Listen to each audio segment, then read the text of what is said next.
15 लोगों की मौत जहरीले पानी से होना, अगर इसके लिए दोषी किसी को ठहराया जाए तो नेचुरल है, स्वाभाविक है कि सत्ता का अहंकार और भ्रष्टाचार इसका सबसे घातक हथियार है। इन हत्याओं में ये हत्याएं हुई है। और मैं मानता हूं कि अभी महापौर जी की कैलाश विजयवर्गीय जी की जनप्रतिनिधियों की कल एक मीटिंग हुई इंदौर के रेसिडेंसी पे, तो उन्होंने महापौर जी ने कहा कि कलेक्टर हमारी नहीं सुनते हैं, कमिश्नर हमारी नहीं सुनते हैं, अधिकारी हमारी नहीं सुनते हैं। फिर कैलाश विजयवर्गीय जी ने भी कहा कि कोऑर्डिनेशन की कमी है अधिकारी और महापौर जी में। फिर मोहन यादव जी ने अपने बयान में भी ये कहा कि अधिकारियों की कमी है, हम ज़्यादा अमला भेजने वाले हैं। ये रणनीतिक तौर पर भारतीय जनता पार्टी इंदौर वासियों, अधिकारियों के माथे पर अपने भ्रष्टाचार को छुपाना चाहती है। मैं आप सबसे आग्रह करना चाहता हूं कि अधिकारी भी दूध के धुले नहीं हैं, लगातार यहाँ बैठे हुए हैं तो भ्रष्टाचार के हिस्सेदार हैं। पर इसमें इसको लीड करती है बीजेपी की ये जो चुनी हुई जनप्रतिनिधियों की टोली, ये लुटेरों की टोली है, ये इसको लीड करती है। मैं सवाल पूछना चाहता हूं कि आप महापौर से ये तो पूछो कि किसका ठेकों में भागीदारी है, किस किस नेता की ठेकों में भागीदारी है, तो आपको समझ में आ जाएगा कि ये आपको उससे झूठ बोल रहे हैं।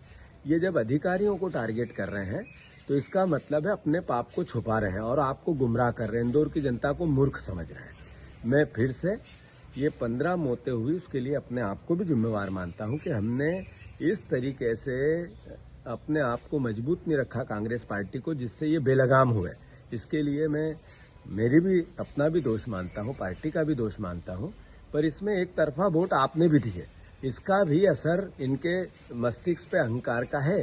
तो मैं सारे इंदौर के परिवारजनों से आग्रह करता हूं, ये राजनीतिक विषय नहीं हो सकता, पर हमारे इंदौर ने मध्य प्रदेश की अर्थव्यवस्था में 20% का हिस्सा दिया है, 20% का हिस्सा दिया है, और हमें उसके बदले सिर्फ 3% पैसा इंदौर के विकास के लिए मिलता है। आप ये देखो कि अगर इंदौर का विकास हुआ है तो इसमें इंदौर ने सरकार को कितना रेवेन्यू दिया है, और उसके बाद इन बीजेपी के नेताओं ने इंदौर को क्या दिया है।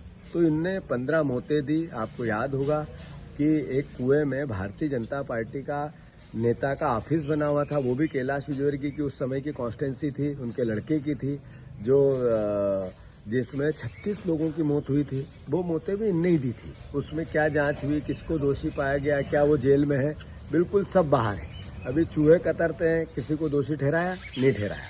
तो मैं मानता हूं कि ये बार बार हत्याएं इंदौर में होती है, ऐसी कई घटनाएं होती है, और फिर अधिकारियों के मत्थे मढ़कर अपने पाप को ये छुपाते हैं।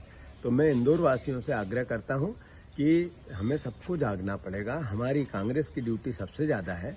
एक जर्नलिस्ट ने सोशल मीडिया पे तूफान मचा दिया सही सवाल करके, तो मैं मानता हूं कि हम सबकी जिम्मेवारी आज इंदौर के अहंकार और भ्रष्टाचार से निजात पाने के लिए इस प्रयास की है कि 15 मौतों की शहादत को हम जाया न जाने दें।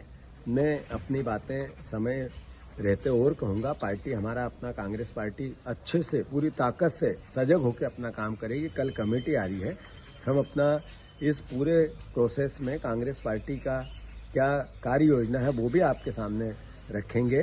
पर कैलाश विजयवर्गीय का इस्तीफा होना चाहिए, ये महापौर पर FIR होना चाहिए। इसकी ये अपने पाप को छुपा नहीं सकते हैं। जो अधिकारी इसमें सम्मिलित है उन पर FIR होनी चाहिए, गैर इरादतन हत्या का केस दर्ज होना चाहिए।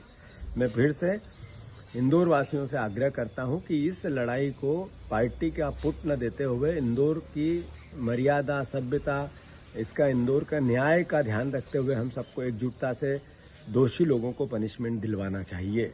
ये मेरी आप सबसे प्रार्थना है।